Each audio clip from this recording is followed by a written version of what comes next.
everybody, welcome back to my channel. This is Luna over here. I am a real estate agent here in Philadelphia. I am on my second year in the business. I post pretty much daily, so be sure to subscribe and hit the notification bell so you don't miss another video. In today's video, I like to talk about the top 10 time wasters for new real estate agents. And the first one is for these networking events. It was hosted by a title company or it was hosted by a lender, and people quote unquote say realtors really know how to party. So you can see as a real estate agent, the social life is like really exciting. People love to have drinks and have fun. But to me, I think, especially when you're new, it is definitely a waste of your time because it's more so for, the lender to get business from the realtor or the title company to get business from you.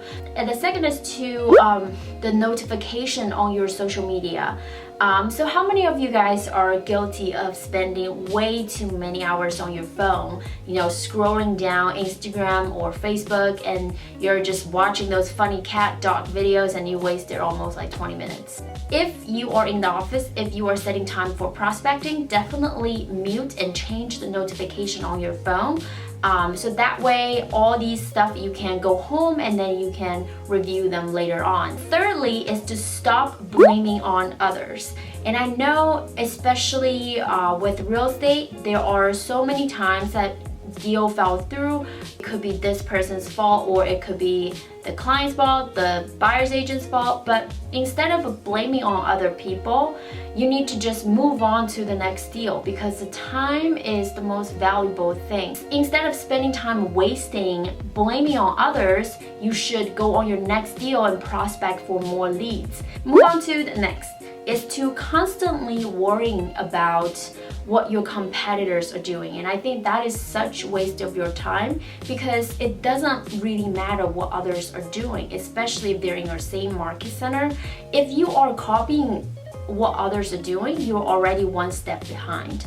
So when I first started, I watched what other agents are doing, especially with new construction, because that's the area I want to get involved. But later on I realized it's not as easy as I thought it's going to be, and also I'm never going to achieve the level they are at just because they have so many years of experience. And to be honest, new construction is typically that they will let a in-house listing agent to list it and you're not getting a full commission, or that listing agent actually find them the deal and they find them the lot, the developer or builder are building on top of the lot, then you are guaranteed to get that listing. And that's how it is. So I wouldn't really worry too much about what my competitors doing, and I encourage you guys not to do so as well. The next one is the co-worker time. So when you are working, especially in the environment, sometimes people are friendly, they will knock on your door, they will come in and say hi. But especially when you are prospecting, you are constantly talking to people, you're on the dialing system. So it's very hard for you to get off the phone and talk to people and start a conversation. Then your dialer usually expires in 8 minutes. And it's going to be very hard for you to get back on the track and get back on the momentum. So what I do in the office, usually when I'm setting time for prospecting, I will put a sign on my door or I'll just close my door. I'll facing behind the people so I don't make eye contact with anybody, and I'm just on my computer. I have the headset on my phone, so people know that I'm busy. They won't, come up and talk to me. Move on to the next one is meetings. Can you believe 6% of the people think meetings are a waste of time? If you are busy with meetings, if you set time to meet others, just make sure that your meeting has a purpose and your goal is to achieve that purpose after the meeting. And make sure the person who you are having meeting with is a qualified prospect. For example, if you are setting time to meet a seller, your qualification before you go on the appointment, make sure it is a qualified appointment so you don't waste your time. And with social media, oftentimes I do get leads from social media as well. So when people approach me on Instagram, they send me a DM, I will interact with the people online because I treat everybody as a lead. Even that person is not looking to sell or buy a piece of real estate, they might know somebody who will. So I will be polite and talk back to the person. And if they are interested in selling their house or they're interested in buying something, what I will do, I'm not just gonna drive my car all the way to the city to meet that person. Instead, I will say, okay, well, would you be open to have a phone conversation with me? I can put you up in this time slot.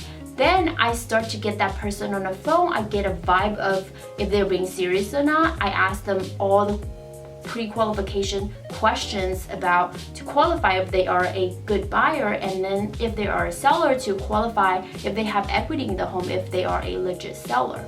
Then I will go ahead and meet them.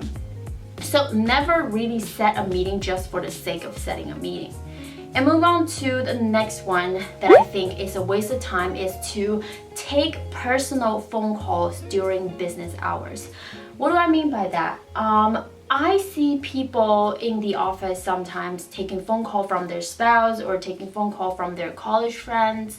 But when you are working, if some person just wanted to give you a call to chit chat, I think you should save that for the later on when you're driving home or when you're in the gym, you're in treadmill.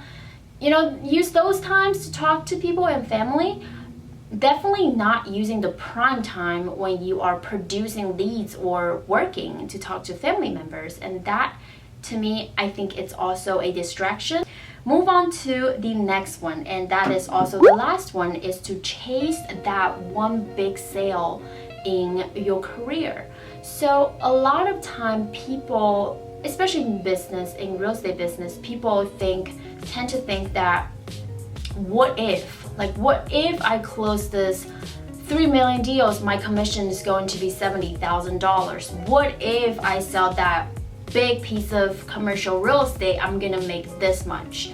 But to me, always be very clear with your numbers and have multiple deals going on. Never put all your effort in one egg. What's that saying? Like, don't ever put all your eggs in one basket. Yes, what I'm saying is have multiple baskets.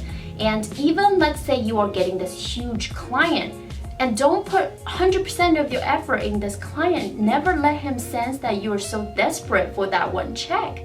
Because what if you lose that check? And the worst part is when people lose that one big check or that one big deal in their life, they are going to take a step back. It's going to take them like 2-3 weeks to recover. And therefore you are taking a step backward, not taking a step front. So what I do is I always keep tracking on those small numbers, those big numbers. Every client gets all my attention, but never the case that one client gets, extra attention from me just because I don't want to chase that one big sale in my career, in my job. So here are the 10 time waster for you guys, especially you are new in this career. Make sure to subscribe to my channel, and I hope you guys enjoy this video. This is Luna over here. I'll talk to you guys in the next one.